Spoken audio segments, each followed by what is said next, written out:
लखनऊ से आपको खबर बता रहे हैं। बड़ी खबर इस वक्त सामने आ रही है। यह मामला काफी बड़ा है। बसंत कुंज योजना में एलडीए ने एक गड़बड़ी की है। अब ये गड़बड़ी है या जानबूझकर किया गया है, ये अपने आप में सवाल है। बिना अधिग्रहण के 272 प्लॉट आवंटित कर दिए गए। बाद में मामला सामने आया तो आवंटन निरस्त कर दिए। अब प्राधिकरण सफाई दे रही है कि आदेश पर फिर से विचार करेंगे। बसंत कुंज योजना के सेक्टर नंबर ए में भूखंडों का आवंटन अब निरस्त किया गया है। आपको बता दें 2022 में एलडीए ने 272 भूखंडों को बिना किसी अधिग्रहण के आवंटित कर दिया और बाद में अब इन भूखंडों का आवंटन निरस्त हुआ है।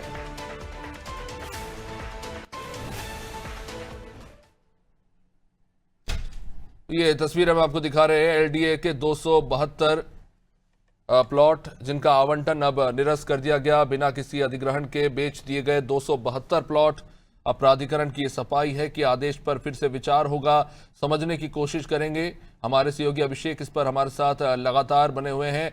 अभिषेक, ये पूरा मामला क्या है? क्या ये मान सकते हैं गड़बड़ी है या सब कुछ जानबूझकर किया गया है, लेकिन जब चोरी पकड़ में आ गई तो वापस ले लिया फैसला, आवंटन निरस्त कर दिया?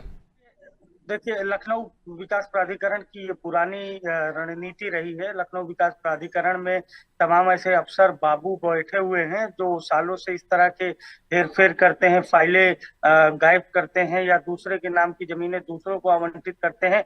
इस तरह के कई मामले सामने आए हैं। लखनऊ विकास प्राधिकरण में भ्रष्टाचार मजबूती से जड़ें जमा चुका है। वर्ष 2022 में वसंत कुंज में जिस तरह से आवंटन हुआ बिना अधिग्रहण के 272 प्लॉटों का, तो जो प्लॉट पाने वाले लोग थे उन्होंने तो ये सोचा कि जिस तरह से उन्होंने गाड़ी कमाई इन्वेस्ट की है, उनको तो उनका प्लॉट मिल गया। लेकिन अब वो आवंटन 272 भूखंडों का आवंटन रद्द कर दिया गया है और फिर से विचार करने की बात कही जा रही है। लेकिन सबसे बड़ा सवाल है कि बिना अधिग्रहण के आप आवंटन कैसे कर सकते हैं? और ये जो 272 प्लॉट के लोग हैं जिनको ये प्लॉट मिले थे, उनकी बातें अब कौन सुनेगा? उनके साथ क्या कुछ होगा? क्योंकि उन्होंने अपने जीवन की गाड़ी कमाई इन्वेस्ट की थी। तो तमाम सारे सवाल लखनऊ विकास प्राधिकरण की कार्यशैली पर उठ रहे हैं। अब देखने वाली बात होगी कि लखनऊ प्राधिकरण के उपाध्यक्ष प्रथमेश कुमार इस मामले पर क्या कुछ एक्शन लेते हैं। लेकिन फिलहाल ये बताया जा रहा है अंदर खाने से कि प्रथमेश कुमार भी इस जो पूरे तंत्र को काबू करने में नाकाम साबित हो रहे हैं, क्योंकि लखनऊ विकास प्राधिकरण का जो तंत्र है वो पूरी तरीके से सालों से इसी तरीके के हेरफेर करता हुआ नजर आता है। कई ऐसे मामले सामने आ चुके हैं।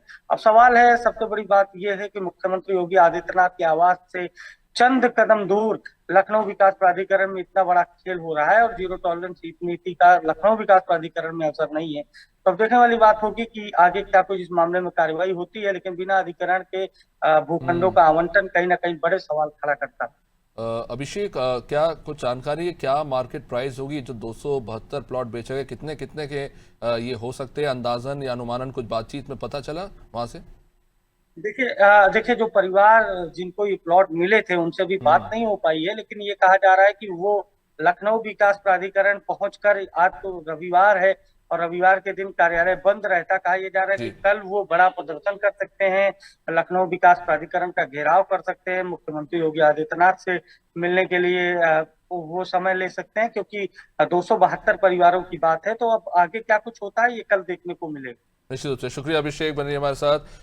तो जाहिर तौर पर बड़ा मामला है ये, और ये मामला इतनी आसानी से दबने वाला है नहीं। एलडीए की ये गड़बड़ी या कह ले कि जानबूझकर की हुई ये कारस्तानी, बिना अधिग्रहण के 272 प्लॉट बेच दिए। जब चोरी सामने आ गई तो आवंटन निरस्त कर दिया गया। प्राधिकरण अपनी तरफ से सफाई दे रहा है कि आदेश पर फिर से विचार करेंगे। सवाल यह है कि आखिर ऐसा हो कैसे गया, और अगर जानबूझ के किया गया है तो आखिर किसे फायदा पहुंचाने की कोशिश हुई है, कौन कौन इसमें शामिल है, और जिन लोगों के ये जो प्लॉट जिन्होंने लिए, अब अगर इसे निरस्त कर दिया गया है तो आखिर उनका क्या होगा? उनकी गाड़ी जमा पूंजी जो उन्होंने लगा दी इस प्लॉट में, उनके साथ क्या उन्हें इंसाफ मिल पाएगा? उनके पैसे को क्या होगा? ये एक बड़ा सवाल है।